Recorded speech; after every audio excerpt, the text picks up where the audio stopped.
Hi folks, welcome to my Bit Retro Journal. Today I'm going to be, it's not really an unboxing. What I'm going to be doing today is showing you some of the projects I've got lined up for summer. It's the beginning of summer and I've got some really fun projects set up to work on. And yeah, it's going to be really fun and exciting. So these are things that I purchased over the beginning of this year or end of last year. And now that I'm freed up a little bit with my time, I want to start getting at these. So let's start with the thing that came on most recently, which is kind of fun. That is the Sinclair TV80. I got this recently in the mail, and I've been playing around with it, and it actually works. So let me show you that. It takes about 6 volts or 5.9. I've got this, it's a negative tipped, which I make sure I set that up properly. Yep, don't want to blow it up. And you can see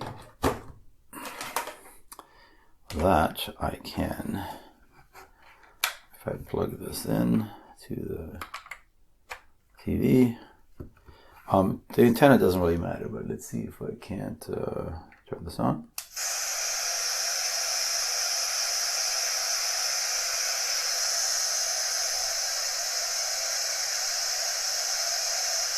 So yeah, I think the screen needs adjustment, but so what am I going to do with this? Well, it's a European tuner, and I did have a couple of Spectrums, but I think I've modded them all for composite. But I do have an Amiga that still has its video out, RF out, so I might see if I can't get my Amiga to show up on this just for fun. I mean, it's a small television screen, so it's not like you could use it, but yeah, just wanted to play around with it. So anyway, TV80 as a collector's item. I'm really happy that I got it, and so that's item 1, and I'll see if I can't, or maybe I'll unmod my Spectrum and see if I can't get this to show the Spectrum screen as well. Right, there's somebody that actually did a thing where they played Doom on this, but we'll see how clear I can get the picture. You know, I don't know if it came across, but this picture is very shrunk, so there's some knobs up here. I took it apart and cleaned it, where you can open it up. In any case, so that's item number 1. Let's put it away. That's part of my collection. Here's the next thing I got. I bought a ZX Microdrive with an interface 1, a very corroded Sinclair cable that I need to take apart and clean, and a book. So I got these two, the book and the interface 1, I got from one seller, and briefly tried it out. It does seem to work, and tried this out briefly, and it does not. So I'm gonna have to debug this. So there's lots of I'm not going to show you, but there's lots of corrosion on this. So I'm gonna have to take it apart and clean it and see what I need to do with it. I want to hook it to my QL as well as through the ZX interface 1. What's also cool about this is that this has two network ports, and so there's a QL, so you can actually network a Spectrum and the QL together. So I want to try that as well. It has a serial port. This is, to me, the only disappointing part. I mean, I guess for printing, but this would have been so much better as a joystick port. I'm curious for my Spectrum friends, is there a way to convert this to a joystick port with regard to software on the Spectrum? And then gender changer? I don't know, but that would be interesting to see. But yeah, so I really love magnetic media and love Microdrive, so I'm excited to get this to work, both on the QL and especially on the Spectrum. So yeah, that's what I got going for that. And like I said, that'll be taking this apart, cleaning it, I'm sure, getting the cookout. And again, if you could see, there's so much corrosion on this. There's actually blue on the cable and even on the inside, so this must have been in water or something. But that'll be something that I'll be playing around with over the summer, and I'll do a video on that. And excited to explore more all things Spectrum. So that's what I'll be doing with that. All right, let's put that to the side. things are going to start piling up because I do have a lot of projects. Now these are sort of the big ticket items. Like I do have some circuitry stuff that I want to play with where I'm building circuits. So let me see what else I got. Speaking of networking, I don't have it with me, but my Q68, which is the FPGA implementation of that, a couple of things with that. First of all, Derek Stewart on the QL forum, who makes these, has actually built a really nice case for it now. And so, unfortunately, he's got a backlog of about 30 Q68s he's going to make with the cases. So he's not selling cases separately. But the case gave me an idea that maybe I'll try to 3D print a case, because he has the specs online. So you just have to create an you have to just design it as a CAD and then see if I can't print it out. But it's pretty nice. And one of the things that you can add to the Q68 is, that's what this is all about. With a software change on the operating system, you can actually add network ports to the Q68. And so these are really just for using one of them to plug into the header they have, and then you need to go just grab three lines, and this will be the circuit board, and then you just need a diode and 3 resistors, and you can actually have the network on the Q68 to talk to the QL and perhaps even the ZX interface 1 on the Spectrum. What's interesting about the QL that I haven't really talked much about, because I hadn't realized the Q68 did networking, is that in 1984, when the QL came out, it actually had built-in networking that actually worked really well. Very Unix-like. You could literally copy a screen from one over the network to show on another. Even the Macintosh in 1984 did not have working networking. It had sort of the beginnings of Apple Talk, but for the first few years, all that was designed to do was just be able to hook a printer to it. Eventually, they added Chooser and allowed you to actually share network computers as well. And then, of course, the Amiga had Paranet, which came out 2 or 3 years, like in 87, 88. That was a third-party, just parallel network connection, and I think it works pretty well. But you don't ever hear much about networking on the Amiga as well, whereas obviously with the Apple Macintosh, that was pretty big Apple Talk before they went to Ethernet. But the QL from day one, and also the Spectrum with the ZX interface, could do networking. They could network up to 64 computers together, and it worked really well. And now if you have the Minerva in here, you could also have a QL act as a server as opposed to just all of them being clients. So really cool stuff. So I'm really excited to build this little board and get this to work on my Q68. So, and then the case, so that I can start really integrating my Q68 into my hobby as well. I'm still kind of focusing on the original, but you know, I've got plenty of time. What else? I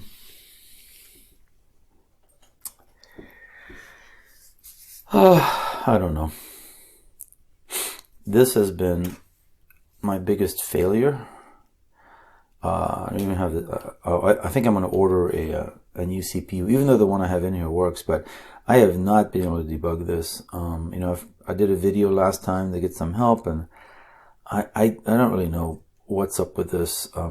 At one point I might punt, and so Noel from Noel's Retro Lab he moved to the U.S. and only lives about 70 miles away. So I'm hoping to connect with him over the summer, and I've got a couple of items. I've got this board that I might ask him to see if he wants to do a video on fixing, because I can't.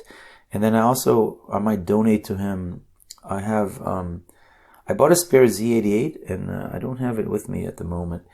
And because if you saw the video where I fixed the screen, before I fixed the screen, I panicked and I bought a broken Z88.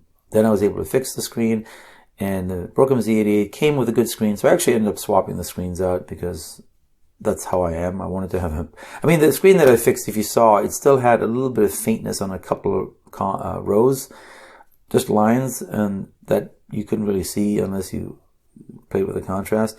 But in any case, so I bought a new one, and it actually had a non-broken screen in there. So I put that in. Again, I have a screen. I did save the screen, so if Noel can fix the one that I bought, only like $50, I'd let him keep it, because I I've poked around with it, and there's not much there, so it's not like a bad capacitors. I mean, it could be a surface mount chip, so it might not be fixable. The user said that the seller said that when he put batteries in, he smelled something smoldering, and I did too, but I couldn't track it down. So in any case, so I've got this board, and I might give it one more try. I've been looking at this for traces until my eyes hurt, but it's got to be something like that. But I've looked and looked and looked, have not been able to find it. But yeah, it's been frustrating. It's a 16. Obviously, I have a working one, so that's why it kind of put this one sort of on a back burner. And I've been really enjoying this working one. Now, the one thing recently happened is my keyboard stopped working, and I had to actually splice some stuff out. So I'm probably going to order a replacement keyboard just to be safe. I'm not ready on this one, at least, to desolder these connectors and do the same hack that I did on one of my Timex Sinclair 1000s, where I keep I cut the ribbon all the way at the top so that I can use the original ribbon. I do have a nicer top and faceplate that when I bought, it wasn't actually this computer. When I bought this computer, it didn't come with a keyboard membrane, so I used this one. And what the seller gave me was a faceplate with tape on it, and so I have it looks like it's brand new, and so I might get a new ribbon and then change this 48K one with the new ribbon. I mean, right now it works, and I don't usually just cut the ribbon. What I do is I also back it up with some tape to give it some sturdiness, so it really starts feeling like the new membranes, because it's not that brittle stuff. But that only is going to last so long. As I said, I could, if I fix this one, I might just use the ribbon on this one, and like on the TS1000, remove these, and then use actual real ribbon cables, like like this stuff, and then glue the connectors on here, because it makes it for nice movement, and then you can use the original. You don't have to tear this off, which sometimes causes it to bend. So there's ways to do it. So I have plans, but before that even happens,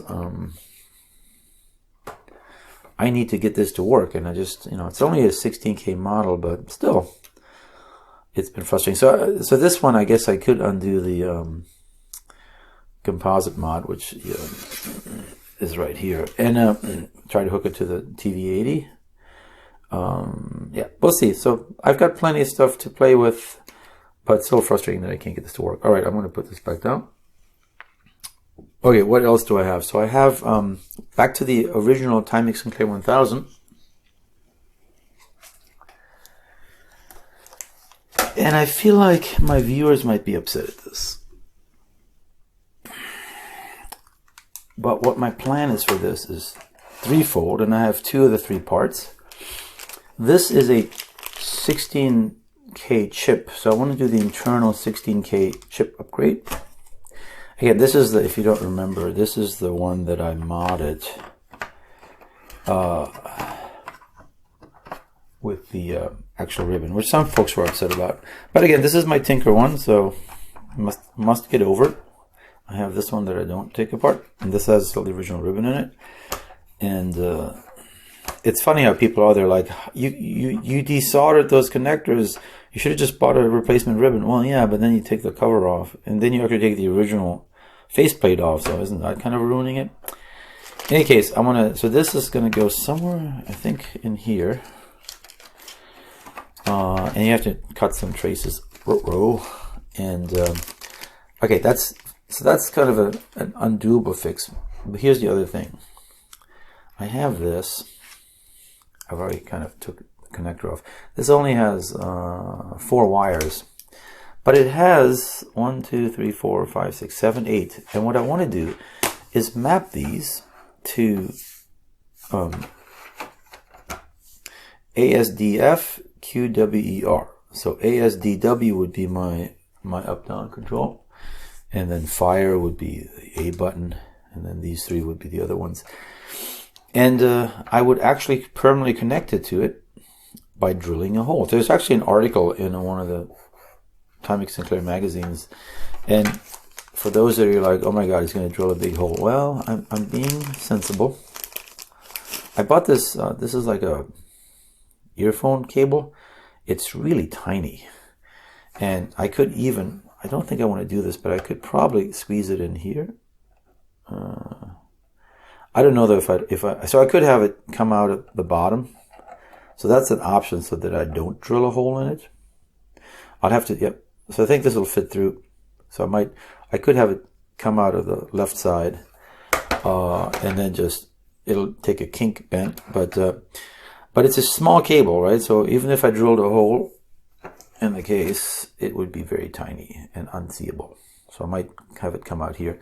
It has 10 wires, which is exactly what you need, because you have, the way this membrane is set up, you have 1, 2, 3, 4, and then a ground plane that combines them. And they're different for each. So they're different for each. So you have one that connects all 4 together, and then you have the 4 separate ones. And so 10 wires is you need to do those 4 things. Now the question I have is, would it make more sense to do the arrow keys 5, 6, 7, 8 for up, down, left, right, and then I'd have to finish 1, 2, 3, 4, and 0 for the rest of them, or ASDW, F for fire, Q, E, R for the whatever. I mean, that's my choices. I don't want to make it too complicated. And if you want it, well, the complexity here is, let me move this off to the side for a bit. The complexity is this. I'm going to open this up. I do have, I don't know, fast forward over this so you don't have to sit there watching me opening it up. Let's move this off to the side. So the board is not friendly. I've already looked at it, obviously. But it's going to require a lot of dremeling because there's this huge ground plane. And so what I need to do is isolate all the, well, I need to isolate this one, so I would have to Dremel. I'd have to Dremel a path up and up so that it would be this and this, the connection, and that would have to, so this one needs to be connected with these 3. These 3 already have a common ground plane with this one. So then I have to isolate this so that it's not part of this ground plane. And then, yeah, so there's going to be lots of, there's a couple of points here that I can use, but a lot of times I'm just going to have to literally Dremel away all of these connections, get rid of these, unsolder the resistors. Yeah, so it's going to be a little bit involved. It's going to look ugly, but at the end of the day, I will be able to connect those 10 wires up because it's just basically closing a circuit. And having that run with this very thin wire. That's why I got thin wire. I didn't want to, because I thought I could either poke it through the bottom or drill a small hole in. And I'll make that decision. You let me know what you think. I think, the minor concern of having the hole go through the bottom, because there's 2 small holes here, is it's going to be a right angle. So could it get kinked and broken? I don't know how sturdy these are. In any case, so that's another project I got going. So that's probably one of the first things I'll do over the summer. We're going to move this off to the side. And the nice thing, of course, is, and I wish I had I wish I had kept my original US ZX81, but look at that. It's like black, similar black, red buttons. If this were ZX81 in red, or I think it was down here, it would be perfect. But if anybody has an old ZX81 USA case, send it to me and I will change this out. But so far, that's the plan. Okay, let's moving this off. What else do I have? I have a couple more things and then we'll call it a day.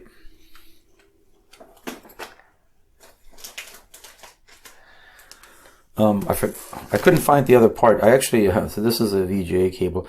I'm not going to break this one because it's a nice special small one. But I did buy a female VGA, or the opposite of what this is. I think it's a female VGA plug, just a connector. I bought a couple of them. And this is a SCART cable I created a long time ago, but I was never able to get. I bought a converter box, but it was broken. So I got a refund. So I've got the plug, and then I've got a bunch of resistors. But what is in here, you might ask? Bought this from Micro Center for $4. It is a Pico. you connect this onto this with some resistors, and then you add the female version again, and I do have the plug, and you have a nice RGB to VGA cable that gives you a beautiful picture. So that's I'm working on. That's definitely a project that's going to be pretty easy to do.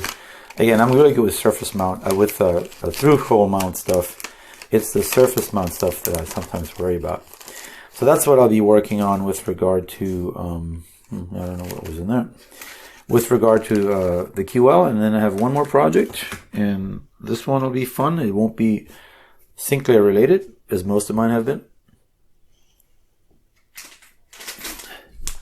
And that is this beast. I got this from Joe's Computer Museum.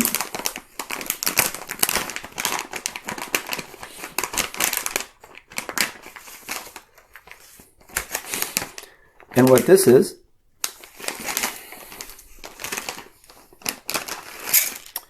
a SCSI to SD. It's BlueSCSI basically.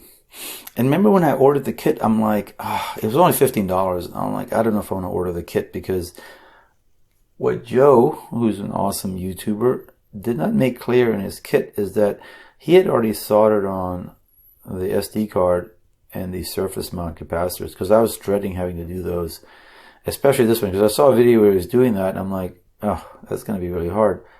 Well, it turns out that it already came with that, so that was actually pretty cool. And yeah, I was really happy that I didn't have to actually do that. So I can easily put this sort of stuff on here. It came with the I think it's the blue pill. So that will be my final, well, that's the final thing I got to show today, is that I'm going to be doing the BlueSCSI and then opening up my Powerbook 180 and putting that in there. And so keeping the actual SCSI hard drive, but you know, this is going to make it a whole lot quieter. And hopefully when I open up the Powerbook 180, I don't break all the standoffs. You know, when I did the screen, everything was fine. Because if you saw my videos, I actually took the LCD panel apart and baked it. But I haven't taken the rest of it off yet. I've seen enough videos to see how easy it is. My only concern is I don't want the standoffs to break. Now, I did ask Joe's computer videos whether who also does a lot of Mac content, if I heat up the plastic a little bit, would that make it less likely to break? He said actually that might make it more likely to break. So I guess I'm just gonna make sure he said use a smaller screwdriver so you get a good grip on the screw, and hopefully it'll break its seal without breaking the standoff. So that's my other project. If not, I'll have to deal with it. Got to open that computer up at one point. All right, so those are my that's my summer project list. I'm really looking forward to it. It's going to be fun summer. I'll be doing other things as well. I'll be doing some coding stuff that's not hardware. For instance, if you saw my Macintosh videos, I actually want to recompile Mac UAE and make some changes to it. I've also been working on the QL, trying to compile Drystone myself in small c. And I've got it to work. It's just not as fast, so I got to figure out a way to legitimately optimize it. You want to be careful because the whole point of Drystone is that it's tied to the compiler, not to write an efficient machine code routine. That's why if you ever look at sysinfo on the Amiga, if you get a bunch of other Drystone programs on the Amiga, they actually run twice as fast as sysinfo. If you saw my Mac UAE videos during Macintosh, you actually saw that I could run just a plain old C Drystone command line, and it ran much faster than what sysinfo gave you. So Drystone is just kind of a weird benchmark. But basically, what you want is you want to have a consistent program Drystone that you can relatively compare the machines in the same Amiga 500 versus 600 versus 1200. It's harder to compare machines across models just because you can just have a better compiler and all of a sudden it's going to run twice as fast. So in any case, I'll end here. Thanks for joining me. I'll see you next time.